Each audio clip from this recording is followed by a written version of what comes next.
Hello दोस्तों, कैसे हैं आप सब। उम्मीद करता हूँ कि सब बढ़िया होगा। किसी भी देश की तरक्की उसके आने वाले प्रोजेक्ट से मापी जा सकती है। देश किस तरह बढ़ रहा है इसे जानने के लिए सरकार की आने वाली परियोजना पर्याप्त होती है, लेकिन सबसे बड़ा सवाल यही है कि हमारा देश किस तरह बढ़ रहा है। 10 सालों के बाद हम कैसा भारत देखना चाहेंगे। तो चलिए दोस्तों, इन्हीं सभी सवालों का जवाब हमने आपके लिए ढूंढने का प्रयास किया है। इस वीडियो में हम आपको बताएंगे कि भारत के आने वाले बड़े प्रोजेक्ट्स कौन कौन से हैं। तो चलिए शुरुआत करते हैं अपने इस एपिसोड की।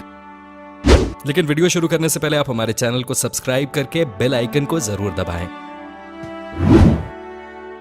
Number 1, Delhi Mumbai industrial corridor. दोस्तों, भारत सरकार दिल्ली से मुंबई के बीच एक इंडस्ट्रियल कॉरिडोर की स्थापना करने जा रही है, जिसका लक्ष्य है देश की राजधानी दिल्ली को आर्थिक राजधानी मुंबई से जोड़ना। इस परियोजना को विश्व की सबसे बड़ी इंफ्रास्ट्रक्चर परियोजनाओं में गिना जा रहा है। इस प्रोजेक्ट की लागत रखी गई है करीब $95 अरब। बता दें कि ये कॉरिडोर अपने रास्ते में पड़ने वाले 6 राज्यों को कवर करेगा और तकरीबन 1500 किलोमीटर लंबा होगा। इसी के साथ ये दिल्ली, पश्चिमी उत्तर प्रदेश, दक्षिणी हरियाणा, पूर्वी राजस्थान, पूर्वी गुजरात और पश्चिमी राजस्थान को कवर करेगा, जबकि ये मध्य प्रदेश में भी प्रभावी होगा। इस कॉरिडोर के बन जाने के बाद सबसे ज्यादा फायदा होगा उत्पादन और यातायात के क्षेत्र में। एक और जहां व्यावसायिक यातायात सस्ता होगा, वहीं दूसरी ओर माल ढुलाई में आने वाली लागत में भी कमी आएगी।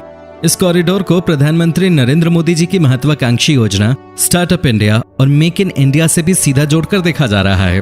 व्यापार के लिए बढ़िया रास्ता बनाना इस कॉरिडोर की सबसे बड़ी प्राथमिकता है। इस प्रोजेक्ट के तहत करीब 30 लाख लोगों को रोजगार मिलने की उम्मीद है, जबकि कॉरिडोर के आसपास IIT, IIIT और बिट्स जैसे संस्थान प्रस्तावित हैं। साथ ही इस कॉरिडोर में आपको बहुत सारे 5 स्टार होटल्स, बड़े बड़े हॉस्पिटल्स और बिजनेस टावर्स देखने को मिलेंगे। Number 2, Mumbai Ahmedabad bullet train. दोस्तों, जब भी बुलेट ट्रेन की बात होती है, आपके मन में किसका ख्याल आता है? शायद जापान का, है ना? लेकिन अब हमारे देश में भी आने वाली है बुलेट ट्रेन।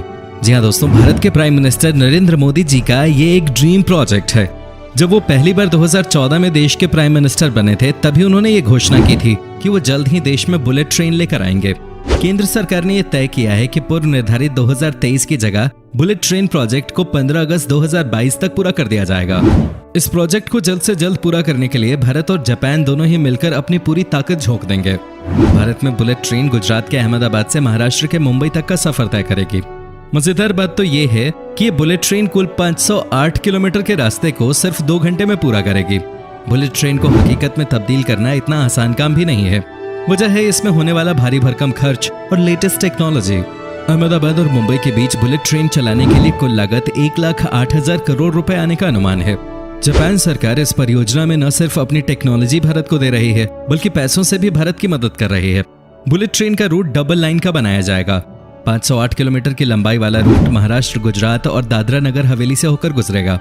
महाराष्ट्र में बुलेट ट्रेन का 156 किलोमीटर का हिस्सा, गुजरात में 351 किलोमीटर का हिस्सा और केंद्र शासित प्रदेश दादर नगर हवेली से 2 किलोमीटर का हिस्सा गुजरेगा। बता दें कि बुलेट ट्रेन रूट पर कई सुरंगें होंगी और इनमें से सबसे लंबी सुरंग 21 किलोमीटर की होगी।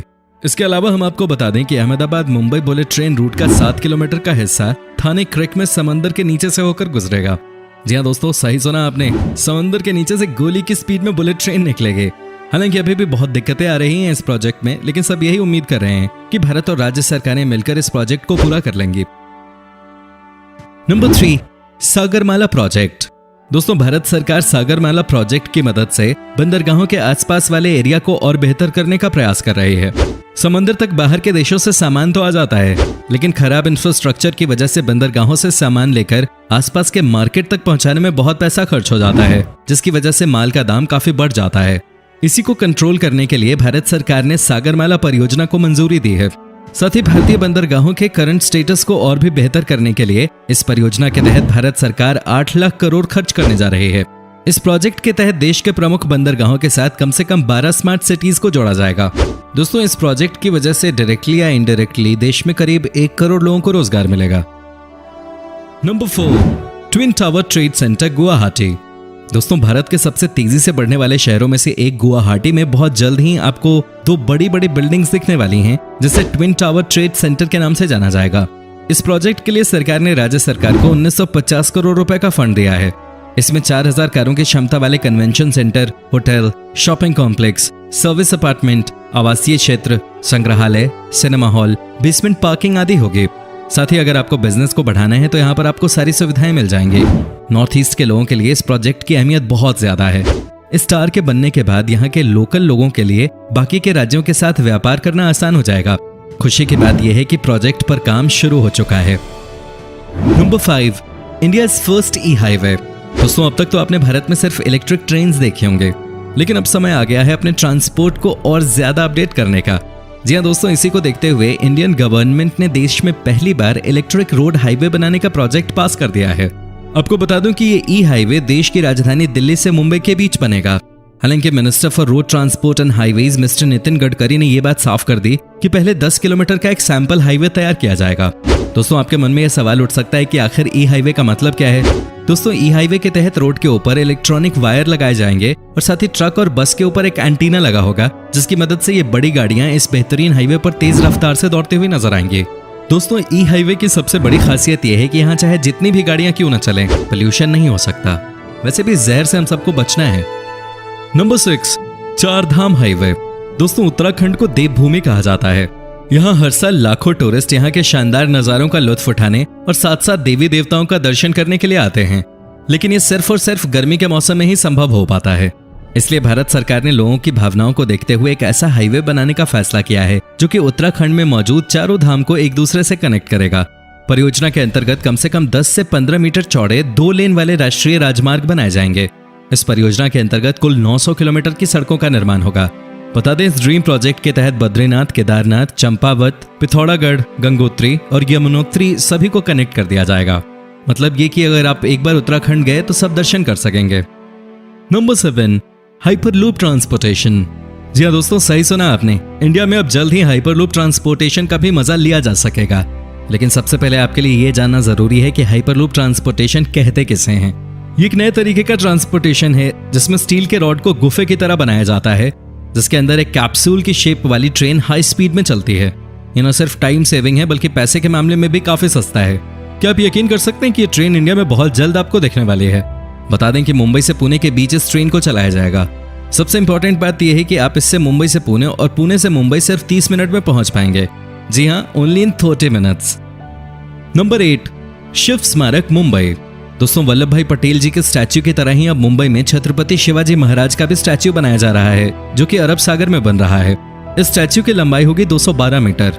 पहले इसे 192 मीटर का बनाया जा रहा था, लेकिन जैसे ही चीन ने लॉन्च किया स्प्रिंग टेम्पल बुद्धा, जिसकी लंबाई कुल 208 मीटर है, तो भारत सरकार ने सोचा कि क्यों ना इसे चीन के स्टैच्यू से ज्यादा बड़ा बनाया जाए। ये प्रोजेक्ट 1,30,000 स्क्वायर मीटर में फैला है। छत्रपति शिवाजी महाराज जी के स्टैच्यू पे काम शुरू हो चुका है और उम्मीद की जा रही है कि इस प्रोजेक्ट को 2021 तक फिनिश कर दिया जाएगा। दोस्तों, इस प्रोजेक्ट को बनाने के लिए सरकार ने 3,800 करोड़ रुपए खर्च किए हैं। ये एक शानदार प्रोजेक्ट है और उम्मीद की जा रही है कि इस प्रोजेक्ट के दम पर मुंबई में टूरिस्टों की संख्या बढ़ेगी। नंबर 9, चंद्रोदय मंदिर। दोस्तों, चंद्रोदय मंदिर जो कि वृंदावन में बन रहा है, दुनिया का सबसे ऊंचा मंदिर होगा। आपको जानकर हैरानी होगी कि इस मंदिर की हाइट 213 मीटर होगी और ये न सिर्फ सबसे ऊंचा मंदिर बनने वाला है बल्कि सबसे महंगा भी। इस मंदिर को बनाने में 3,000 करोड़ रुपए की लागत आएगी। इस मंदिर में कुल 70 फ्लोर्स होंगे और इसको बनाने का जिम्मा इस्कॉन बैंगलोर को दिया गया है। कहा जा रहा है कि इस मंदिर को 2022 तक पूरा कर लिया जाएगा। 2014 में मंदिर की आधारशिला स्थापित की गई थी।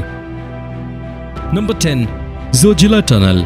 दोस्तों, कश्मीर घाटी को लद्दाख क्षेत्र से हर मौसम में जोड़ने वाली जोजिला सुरंग परियोजना की पीएम नरेंद्र मोदी ने घोषणा कर दी है। 6,809 करोड़ रुपए की लागत वाला ये प्रोजेक्ट 7 सालों में पूरा कर दिया जाएगा। इससे श्रीनगर और लेह की दूरी में फिलहाल 3.5 घंटे का समय लगता है, जो घटकर महज 15 मिनट का हो जाएगा। 14.2 किलोमीटर लंबे इस सुरंग के निर्माण से लेह, कारगिल और श्रीनगर के बीच हर मौसम में कनेक्टिविटी बनी रहेगी। इस सुरंग पर काम 2026 में पूरा होने की संभावना है।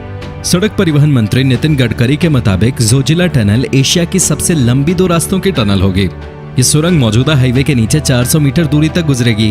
खासतौर पर यह सेना के लिए खासी महत्वपूर्ण होगी, जिससे सर्दी के मौसम में कारगिल पोस्ट तक सामान पहुंचाने में समस्या आते थे। अब हर मौसम में सीमा चौकियों तक सामग्री पहुंचाई जा सकेगी। रणनीतिक लिहाज से भारत के लिए ये एक बड़ी बढ़त होगी। मोदी ने कहा कि जम्मू कश्मीर के प्रत्येक नागरिक को गर्व होगा कि केंद्र और राज्य सरकार इतनी तेजी से विकास कर रही है। उन्होंने ये भी कहा कि निवेश की गई धनराशि स्थानीय परिवारों के पास जाएगी, क्योंकि इन परियोजनाओं के जरिए रोजगार पैदा होगा। तो दोस्तों, कैसा लगा आपको हमारे देश के इन बड़े बड़े प्रोजेक्ट्स के बारे में जानकर? कमेंट कीजिए और साथ ही ये भी बताइए कि कौन सा प्रोजेक्ट आपको सबसे ज्यादा जबरदस्त लगा। उम्मीद करते हैं आपको हमारी ये वीडियोस पसंद आते होंगे। अगर आपको ये वीडियो अच्छी लगी तो वीडियो को लाइक कीजिए और चैनल को सब्सक्राइब कर लीजिए। साथ ही बेल आइकन को भी दबाएं ताकि आने वाली हर एक वीडियो का आपको अपडेट मिल सके। तो मिलते हैं अगले वीडियो में, तब तक के लिए धन्यवाद।